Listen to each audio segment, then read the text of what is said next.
নমস্কার বন্ধুরা, আজ আমরা বানাবো আমলার মুরাব্বা। চলো দেখে নিই কীভাবে আমরা আমলার মুরাব্বা বানাই।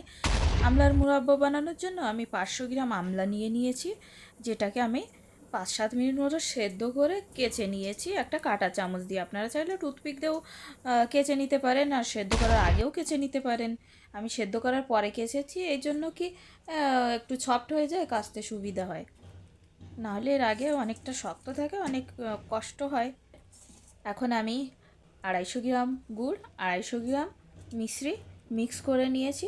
একটা কড়াই গরম করে এর ভিতর এই গুড় আর মিশ্রির মিশ্রণটা ঢেলে দিয়েছি।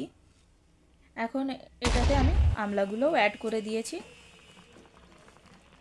আর আধা কাপ মতো জল দিয়েছি।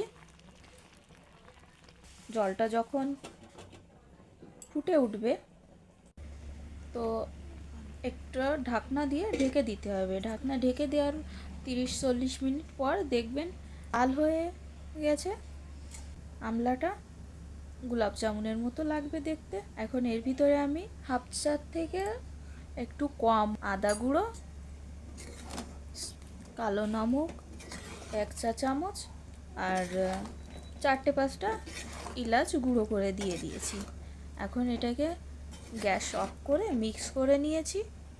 মিক্স করার পর এটা একটা কাচের জারে আমি ঢেলে নেব। এটা আমি 5-6 মাস 1 বছরও স্টোর করে আমরা এটা ইউজ করতে পারি। এখন আমাদের আমলার মুরাব্বাটা একদম রেডি হয়ে গেছে।